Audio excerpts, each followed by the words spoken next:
I talk, you listen. Welcome to my one-man panel of madness.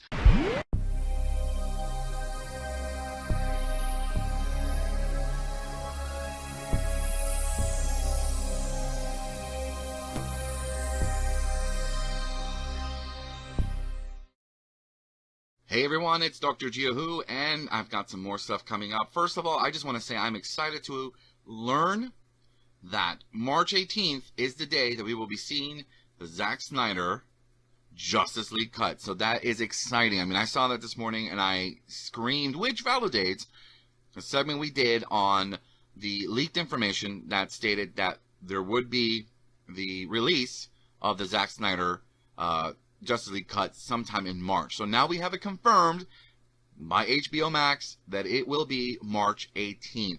And I'm so excited because that's just 2 months away, right? It's going to come faster than we expected. So that's really exciting because we have been waiting to see this cut, Darkseid and all the new stuff, the black suit, everything that we have been imagining. Now, is it going to be good? Good question. I don't know. So we'll have to wait and see what the final format is going to be, whether it is just one big long 4-hour movie or they're going to break it up into 4 episodes. Or I really don't care. I'm just excited that there is going to be a new Snyder Cut and that it's coming out. See the version that he originally intended, which will hopefully tie up all the kind of little loose ends that we did not get in, that we didn't have in the Justice League by Joss Whedon. Now, putting that aside, because I would talk more about that, there is some more rumors coming through the Doctor Who fandom. One of them I was going to talk about last segment, I totally forgot, was that there is a rumor going around that the next series is going to reveal that the TARDIS is somehow dying and that the Doctor has to find a way to save it, okay?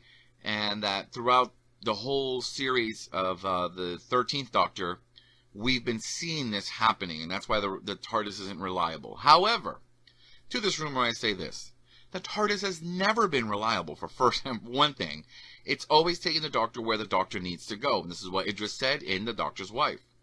So, is this true? I don't know. This doesn't kind of make sense. But then again, with all the rumors coming out, it's, it's going to be a guessing game. Which ones are true, which ones are false.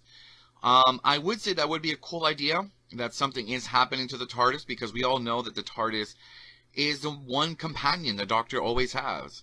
Once the Doctor drops everybody off and continues on his or her voyage, it's the TARDIS that's always there. It's the TARDIS that's always home for the Doctor. So I think it would be kind of cool to see something where the TARDIS is dying and there is no way to get the TARDIS to get back to health without going to maybe Gallifrey. But it would have to be a Gallifrey maybe lost in time or back in time, And that would be cool because you could do like time travel back to the early days of the Gallifreyan society and the development of the TARDIS, because maybe it's that bad.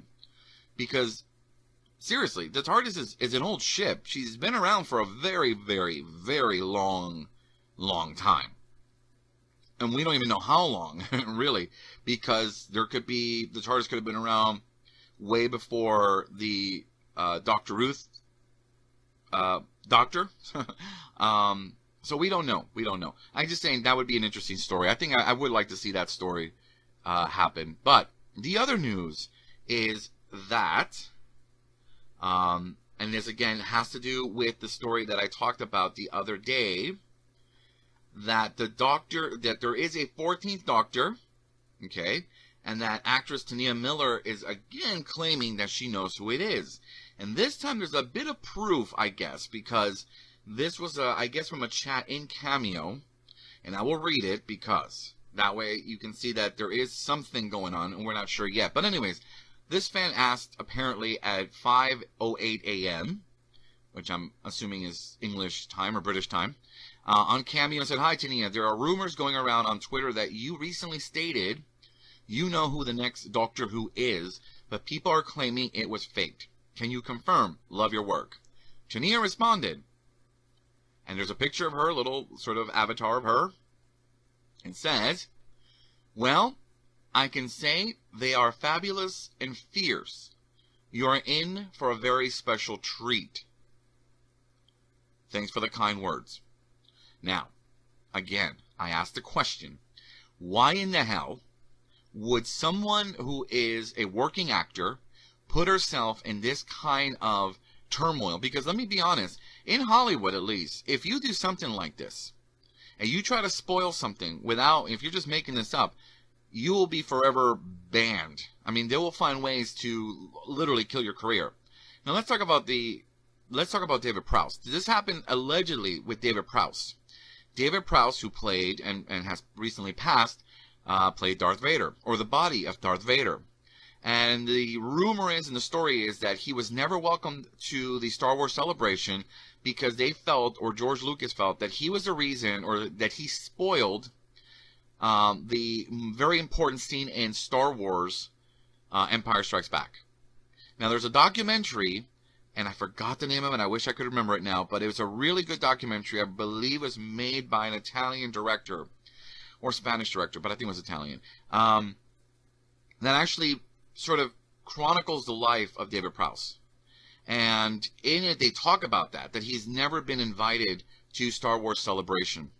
And anytime they did anything like that, he was not invited. So there was some kind of negativity against, or something against him. So, what I'm saying about this is, this Tania Miller is putting herself in that kind of danger of being someone that the BBC can say, listen, we don't want to work with her anymore. And for an actor, if you're putting yourself on the line saying that you know who the Doctor is, you best damn well know who the Doctor is. Because if it's a false rumor, if it's something that's faked, not only are you going to be in hot water with the BBC and everyone else, but the fans are going to come at you saying, dude, what happened? Why did you make this story up?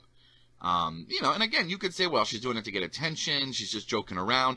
This isn't joking around. Supposedly, this is the second person who went on Cameo and asked her. So, is it true? We don't know. But all sort of arrows, or all fingers are pointing to the possibility, a very, maybe 75% possibility, that we are going to see a new Doctor this fall. At least a regeneration at some point this fall.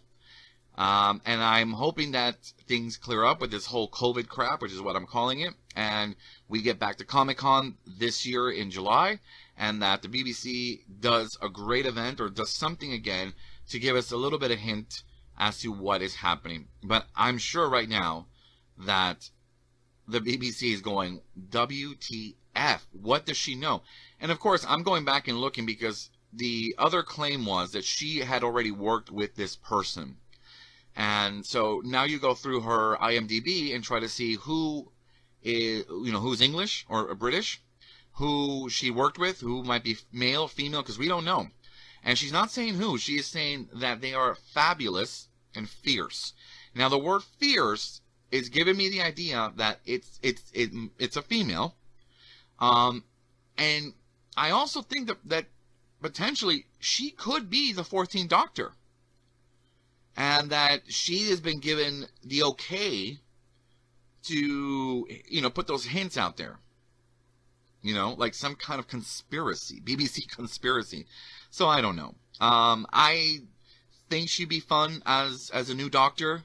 And that could be the way that they're going, is to have her regenerate, have her, it's happened before. People, we've had it with Peter Capaldi, with Colin Baker. So it's not like a face cannot regenerate and come back. All the way back to Lala Ward and Romana, so it's happened. So it's not anything big. Personally, I do like her look. I think she would be fierce. And she might be fabulous. Maybe this is what the new Doctor needs to carry the show forward for maybe up until the 60th anniversary. So we'll see. I don't know. But that's all I got. I'm just excited with all this new stuff coming out in the new year. We've got the new Snyder Cut coming. And let's see what else we can get from Doctor Who. We already know we've got Centaurans. We've got Weeping Angels. We've got a new male companion. Sucks we only have 8 episodes, but there could be a regeneration at some point this fall, or at least early 2022. So, this is Dr. Gio Who. Thank you for listening to my rambles, and keep on listening.